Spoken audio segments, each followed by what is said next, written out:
S'intitule Épopée intime. On regarde.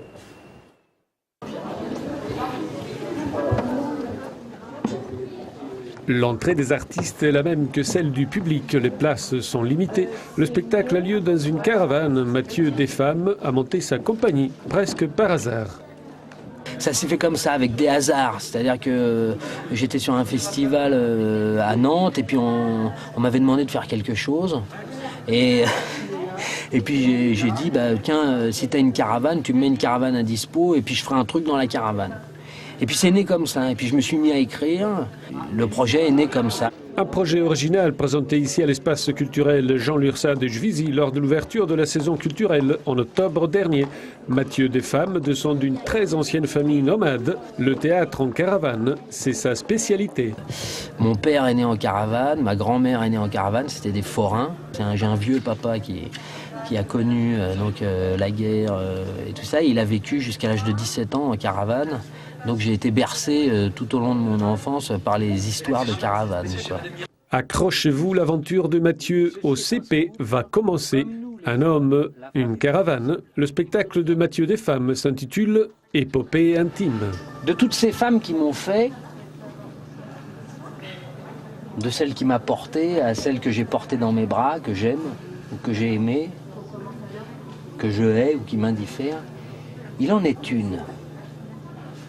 La première. Peut-être même la seule que je ne vois pas comme une femme. Une femme véritable, j'entends, mais plutôt comme une monstrueuse créature, sèche et cassante, créée sans doute dans la marmite de cuivre mou d'une infernale matrice stérile gonflée par la semence trouble d'un chien borgne millénaire et vérolé. Une bique sortie des enfers, tailleur et talons hauts, le regard qui vous pèse sur l'âme, les mains qui menacent, le geste précis qui vous renvoie à votre médiocrité. Gorgone dévoreuse d'enfants, la péant. Le petit Mathieu, 5 ans et demi, ne savait pas ce qui l'attendait en cette rentrée des classes 1979. Le CP.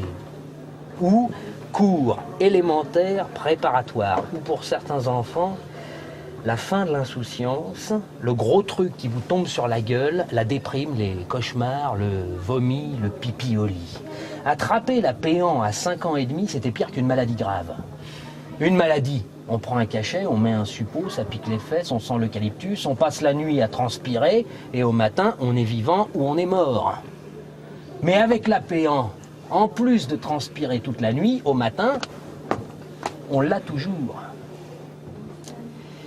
Dans la classe de CP de Madame Péant, le petit Mathieu, 5 ans et demi, s'efforçait d'adopter la posture du caméléon, de se fondre à son pupitre pour ne plus être vu. Dans cet épisode, il est question d'un petit garçon de 5 ans et demi effrayé par une rentrée de classe. Ceci n'est qu'un chapitre de l'histoire de Mathieu et de la classe de CP des Madame Péant. Le spectacle, en fait, il se déroule sur toute la journée. C'est-à-dire que c'est une écriture, ça commence le matin et ça finit le soir. Donc, en fait, chaque extrait est différent. C'est-à-dire qu'en fait, je joue aussi sur la frustration. C'est l'idée qu'on ne peut pas connaître les gens dans leur entièreté. Donc, si les gens voulaient me connaître dans mon entièreté, ils seraient obligés de venir du matin jusqu'au soir à venir écouter mes histoires. Voilà. Et donc voilà, je joue sur la frustration aussi, c'est-à-dire que c'est des histoires qui sont construites et qui existent en tant que telles, mais chaque histoire fait partie d'une grande histoire.